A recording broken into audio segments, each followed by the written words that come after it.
ইতিহাস পাঠ বাই আইকে চ্যানেলে আপনাদের সকলকে স্বাগতম। আমরা পড়ছিলাম ডক্টর রাগেব সারজানির বিখ্যাত বই ক্রুসেড যুদ্ধের ইতিহাস। আজকে দ্বিতীয় পর্ব, ইসলামী রাষ্ট্রের প্রভাব প্রতিপত্তিতে ভাঙ্গন। 358 হিজরি সনেই 969 খ্রিস্টাব্দে মুসলিম উম্মাহর ইতিহাসে এক ভয়াবহ দুর্যোগ সংঘটিত হয়। ফাতেমি সাম্রাজ্য নামে প্রসিদ্ধ শিয়া উবাইদি রাষ্ট্রের হাতে পতন ঘটে সুন্নি মিশর অঞ্চলের। এর ফলে ইসলামী বিশ্ব বড় দুটি ভাগে বিভক্ত হয়ে পড়ে। একদিকে শিয়া বোআইহি পরিবার নিয়ন্ত্রিত দুর্বল সুন্নি আব্বাসি খিলাফত, অপরদিকে শিয়া ওবাইদি সাম্রাজ্য। ওবাইদিরা ততদিনে উত্তর আফ্রিকা, মিশর ও শামের বিভিন্ন অংশে কর্তৃত্ব প্রতিষ্ঠা করছিল। এই বিভক্তির অনিবার্য পরিণতি হিসেবেই মুসলিম উম্মাহর বিভেদ ও দুর্বলতা বৃদ্ধি পায়।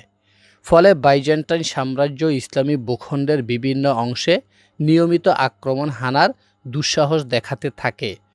হিজরি চতুর্থ শতকের দ্বিতীয়ার্ধ, খ্রিস্টীয় দশম শতকের দ্বিতীয়ার্ধ ছিল বাইজেন্টাইন সাম্রাজ্যের সুবর্ণকাল। এ সময় তারা ইরাক ও শামের উচ্চভূমিতে আক্রমণ চালায়। পরিস্থিতি এতটা শোচনীয় পর্যায়ে উপনীত হয় যে মসুল, সিলবান, দিয়ারে বকর এবং হিমস ও দামেস্ক নগরীয় তৎকালীন বাইজেন্টাইন সম্রাট জন টিজি মিসকেসকে জিজিয়া প্রদান করতে শুরু করে। এ বিষয়টিও এখানে উল্লেখযোগ্য যে বাইজেন্টাইন সম্রাটের উল্লেখিত শেষ অভিযানটি ছিল আল কুদস লক্ষ্য করে, কিন্তু তিনি আল কুদস পর্যন্ত পৌঁছতে সক্ষম হননি। এ যুদ্ধ চলাকালে তার বিভিন্ন উক্তি ও বার্তায় এমন সব ধর্মীয় উদ্ধৃতি ছিল যা তার যুদ্ধনীতি ক্রুসেডীয় চেতনায় পূর্ণ থাকাকে সমর্থন করে। এর শতাব্দীকাল পর ক্রুসেড যুদ্ধ চলাকালে শাম ও অ্যান্টিওক অঞ্চলের বিভিন্ন নগরীর আইনগত অধিকার নিয়ে বাইজেন্টাইন সাম্রাজ্য ও পশ্চিমা ক্রুসেডারদের মাঝে যে বিরোধ সংগঠিত হয়েছিল তার পটভূমি ও প্রেক্ষাপট সঠিকভাবে উপলব্ধি করতে শাম ও অ্যান্টিওক অঞ্চলে বাইজেন্টাইন সাম্রাজ্যের এই উপস্থিতির বিবরণ সহায়ক বিবেচিত হবে। হিজরি পঞ্চম শতাব্দী, খ্রিস্টীয় একাদশ শতাব্দী ছিল ওবাইদি সাম্রাজ্যের উত্থান ও বাইজেন্টাইন সাম্রাজ্যের অবসন্নতার কাল। এ সময় বাইজেন্টাইন সাম্রাজ্য বুলগেরিয়ানদের বিরুদ্ধে যুদ্ধে ব্যতিগ্রস্ত ছিল। পাশাপাশি তারা ব্যস্ত ছিল খ্রিস্টান আর্মেনিয়া রাজ্যের ভূমি দখলে। আর্মেনিয়ার সমৃদ্ধ, উর্বর ও প্রাচুর্যপূর্ণ উন্নত ভূমি বাইজেন্টাইন সাম্রাজ্যকে সেখানে হামলা চালাতে প্রলুব্ধ করছিল। এই সুযোগে ওবাইদিরা আলেপ্পো ও অ্যান্টিওক বাদে শামের অধিকাংশ এলাকায় কর্তৃত্ব প্রতিষ্ঠা করতে সক্ষম হয়।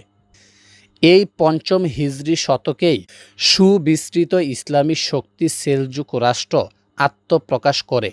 ইসলাম ও খ্রিস্টবাদের সংঘাতে সেলজুক রাষ্ট্রের অসামান্য ভূমিকা ও অবদান রয়েছে। সামনে যথাস্থানে আমরা ইসলাম খ্রিস্টবাদ সংঘাতে সেলজুক রাষ্ট্রের অবস্থান সম্পর্কে বিস্তারিত আলোচনা করব। মোটামুটি সংক্ষেপে এই হলো নবীজির আবির্ভাব কাল হতে হিজরি পঞ্চম শতাব্দীর শেষ পর্যন্ত ইসলামী প্রাচ্যের পরিস্থিতি। অন্যভাবে বললে ইসলামী রাষ্ট্র ও বাইজেন্টাইন রাষ্ট্রের মধ্যে একটানা 5 শতাব্দী ধরে চলমান যুদ্ধ পরিস্থিতি। ইসলামী বিশ্বের অপর প্রান্তের পরিস্থিতিও অনেকটা এমনই ছিল। ইসলামী প্রতীচ্যে আন্দালুসের মুসলমানদের সঙ্গে পশ্চিমা খ্রিস্টান রাষ্ট্রগুলোর মধ্যে যুদ্ধ অব্যাহত ছিল। জয় পরাজয়ের পাল্লাও ছিল দোদল্যমান, কখনো মুসলমানদের জয়, কখনো খ্রিস্টানদের। তবে হিজরি পঞ্চম শতাব্দীতে খ্রিস্টীয় একাদশ শতাব্দী জয়ের পাল্লা খ্রিস্টানদের দিকেই হেলেছিল। এ সময়কালই আন্দালুস ইতিহাসের তাইফা অর্থাৎ গোষ্ঠীভিত্তিক বিভক্ত রাজন্যবর্গের কাল হিসেবে প্রসিদ্ধ। এ সময় আন্দালুসের মুসলিম জনগোষ্ঠী শতদা বিভক্ত হয়ে পড়ে এবং এর ফলে উত্তর আন্দালুসের বিস্তৃত অঞ্চলে খ্রিস্টান ক্রুসেডারদের আগ্রাসন চলতে থাকে। বিশেষ করে লিওন ও ক্যাস্টোলার শাসক ষষ্ঠ আলফোনসোর হাতে 478 হিজরি সনে 1085 খ্রিস্টাব্দে আন্দালুসের সুপ্রাচীন ঐতিহ্যবাহী নগরী টলেডোর পতন ঘটে।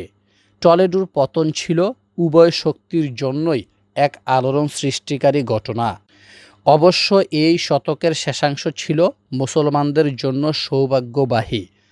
এ সময় মাগরিব ও পশ্চিম আফ্রিকায় শক্তিশালী মোরাবিতি সাম্রাজ্য আত্মপ্রকাশ করে। মোরাবিতি বাহিনী 479 হিজরি সনে 1086 খ্রিস্টাব্দে সমুদ্র পাড়ি দিয়ে আন্দালুসে অবতরণ করে এবং জাল্লাকা প্রান্তরে ক্রুসেডারদের চরমভাবে পরাজিত করে। অর্থাৎ জাল্লাকার ঐতিহাসিক বিজয় সংগঠিত হয়েছিল টলেডো পতনের 1 বছর পর। মোরাবিতি বাহিনী টলেডো পুনরুদ্ধারে ব্যর্থ হলেও আন্দালুসের সিংহভাগ অঞ্চলে কর্তৃত্ব প্রতিষ্ঠা করতে সক্ষম হয়। পরবর্তী 9 শতাব্দীর ইসলাম খ্রিস্টবাদ সংঘাত চিত্র। হিজরি 6ষ্ঠ থেকে 14দশ শতাব্দী। হিজরি 5ম শতাব্দীর শেষের খ্রিস্টীয় 11দশ শতাব্দীর শেষের পরিস্থিতির সাধারণ মূল্যায়ন রূপে আমরা বলতে পারি যে তৎকালীন ইসলামী প্রাচ্য সেলজুক রাজপরিবার নিয়ন্ত্রিত আব্বাসী সাম্রাজ্য ও শিয়া ওবায়দী সাম্রাজ্য এই দুটি ভাগে বিভক্ত ছিল। ওবায়দীদের মূল কেন্দ্র ছিল কায়রো। হিজরি 5ম শতাব্দীর শেষ সময়ে ইসলামী প্রাচ্যে বিভেদ ও দুর্বলতা সুস্পষ্ট রূপে প্রতিবাদও ছিল। বিপরীতে একই সময়ে ইসলামী বিশ্বের অপর অংশে ইসলামী প্রতীচ্যে আন্দালুসে অনন্য সাধারণ মুসলিম সেনাপতি ও রাষ্ট্রনায়ক ইউসুফ বিন তাসফিন রহমতুল্লাহ আলাই এর নেতৃত্বে নবীন মোরাবিতি রাষ্ট্রের কর্তৃত্ব প্রতিষ্ঠার মাধ্যমে মুসলমানদের সুস্পষ্ট প্রভাব প্রতিভাত হচ্ছিল।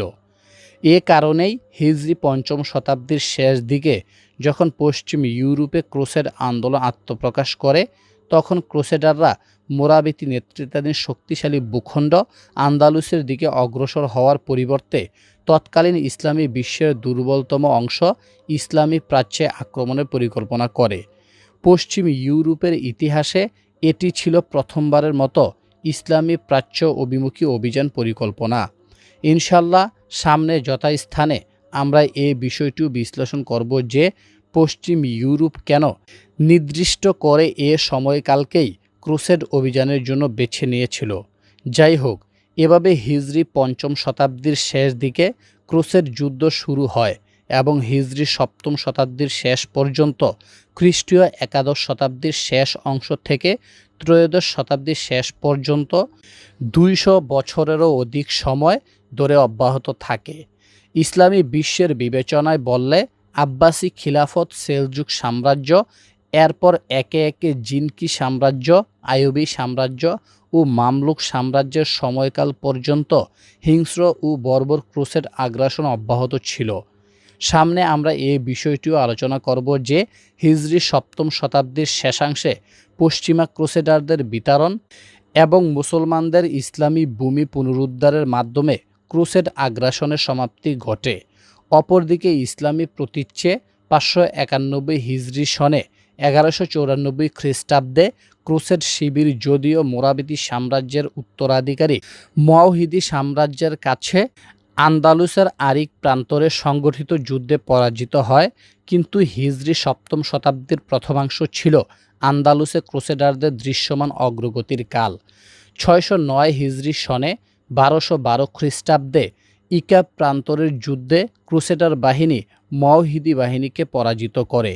এরপর একে একে কর্ডোবা ও সেভিলের মতো বৃহৎ ইসলামী দুর্গগুলোর পতন ঘটে।